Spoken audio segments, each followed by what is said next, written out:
بسم الله والصلاة والسلام على رسول الله. المشتركين جدد نقول لكم مرحبا بكم متابعين، نقول لكم دمتم أوفياء للقناة. إن شاء الله فيديو اليوم يلقاكم بأفضل وأحسن حال. وصفتنا لنهار اليوم كما راكم تشوفوا صابلي بالكاكاو، وصفة جديدة ومليحة. وراح نديرو بعجينة وحدة، نديرو 3 إلى 4 موديلات مع كريمة أو حشو بنين ياسر ياسر. نتمنى تتابعوا الفيديو للأخير وتشوفوا الطريقة. وبلا ما نطول عليكم نبدأ مباشرة في المقادير. نحتاج لهذه الوصفة 250 غرام مارغرين، نضيف لها بيضة كاملة وصفار بيضة، نضيف عليهم رشة تاع ملح وكاس سكر، الكاس نتاع 220 غرام. نضيف له كذلك ملعقة مليحة من الفاني. نخلط المكونات كامل مع بعض مليح حتى تشوفوهم امتزجوا جيدا. بعد ذلك راح نضيف عليهم 3 ملاعق أكل زيت، وكيف كيف نزيدو نخلطهم مليح بالخلاط الكهربائي حتى تشوفوا الزيت اندمج مليح مع المارغرين أو الزبدة.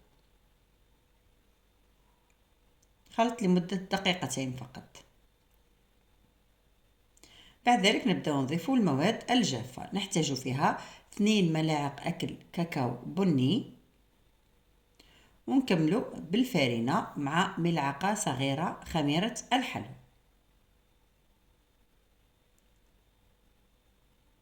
نضيفوا كمية الأولى من الفارينة مع كما قلت لكم ملعقة صغيرة خميرة الحلوى، ونغربلهم دايما ونخلطوا ونشوفوا.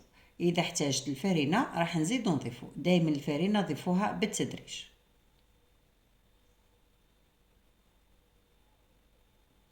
حتى نتحصلوا على قوام الصابلي. وراح نوري لكم القوام الأخير للحلو.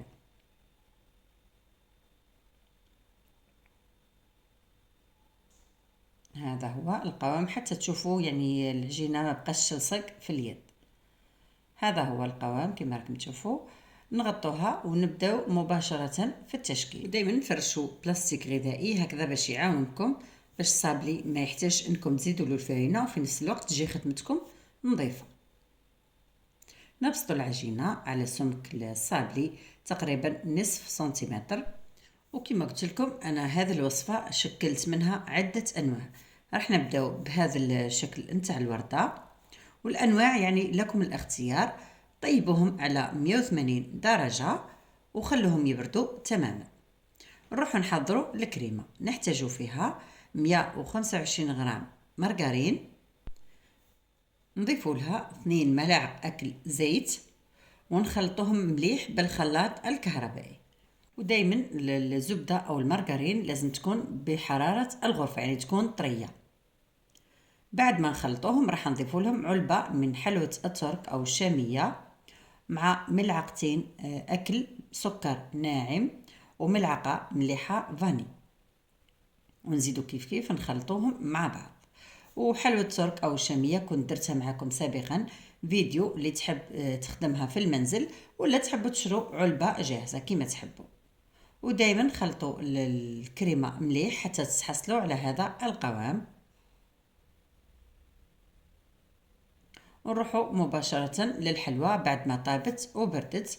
نبداو نلمو كل زوج مع بعض. وكما قلت لكم انا راني درت عدة انواع وعدة اشكال.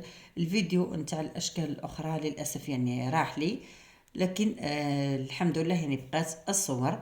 تقدروا ديروا نتوما باي شكل تحبوه نتوما.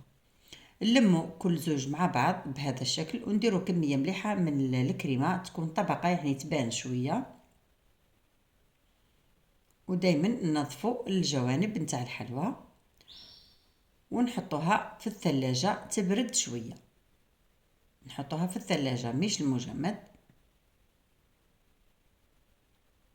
تقريبا 10 دقائق. ونروحوا نوجدوا الشوكولا اللي راح نغطوا بها او نطلوا بها الحلوى نتاع الصابلي. دائما كما قلت لكم الشوكولا اذا راح تستعملوها للطلي راح نضيفوا لها ماء ساخن جدا يكون سخون مليح ونخلطوها مليح. هنا انا استعملت 200 غرام او 250 غرام شوكولا للطلي، شوكولا بالحليب. ضفت لها ماء ساخن مليح، ضيفوه بالتدريج وخلطوه مليح حتى يرجع قوام الشوكولا، وراح يعطي هذيك اللمعه، يعني اللون تاع الشوكولا راح تتبدل كما راكم تشوفوا. شوفوا كيفاش يولي اللون تاعها. راح نضيفوا لها 2 ملاعق اكل زيت، نزيدو كيف نخلطوها مليح هكذا باش ما تجيكمش الشوكولا يابسه.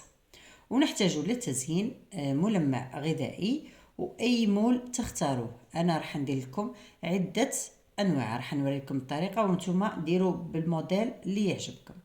نحطوا كميه من الملمع في المول ونضيفوا الشوكولا، ولكن الشوكولا هنايا لازم ما تضيفوا لها ولا اضافه. هذه الشوكولا نتاع خاصه بالمول السيليكون. ضيفوا كميه من الشوكولا، ما تعمروش المول كامل كما راكم تشوفوا. انا درت فقط نصف المول ونحطوها في المجمد.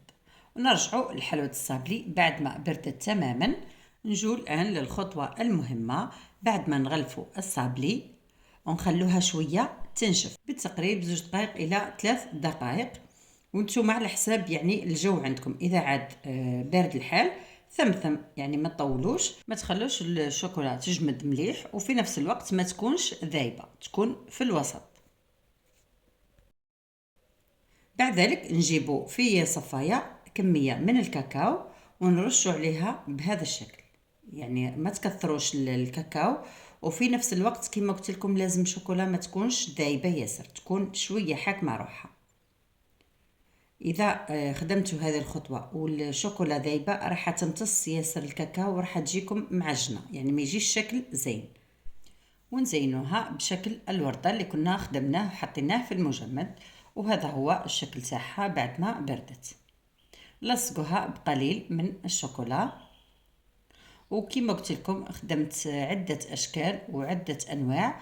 هذا الشكل الثاني شكل البابيون كذلك جاء هايل. ودرت لكم كذلك مول اللوفال كذلك زينته بالريشه. تقدروا ديروا يعني اي شكل تحبوه نتوما على حساب المناسبه اللي عندكم.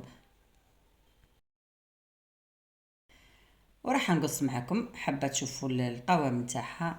جات ما شاء الله طريه ما شاء الله، وبنينه بنينه بنينه. يعني هذه الوصفه كذلك تقدروا تستحفظوا بها، ديروها في مناسباتكم العيد ولا الاعراس، ولا يعني وصفه هايله وزاكيه.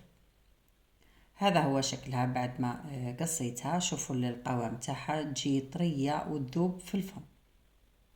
واللي تحب وصفات أخرى للعيد، وصفات اقتصادية ولا وصفات بدون شوكولا، ارجعوا للقناة. كاين عدة وصفات درتهم معاكم وكامل ناجحين، والنتيجة نتاعهم روعة روعة. نتمنى تزوروا القناة وتلقاو الأشكال أو الموديلات اللي تعجبكم وتنال رضاكم.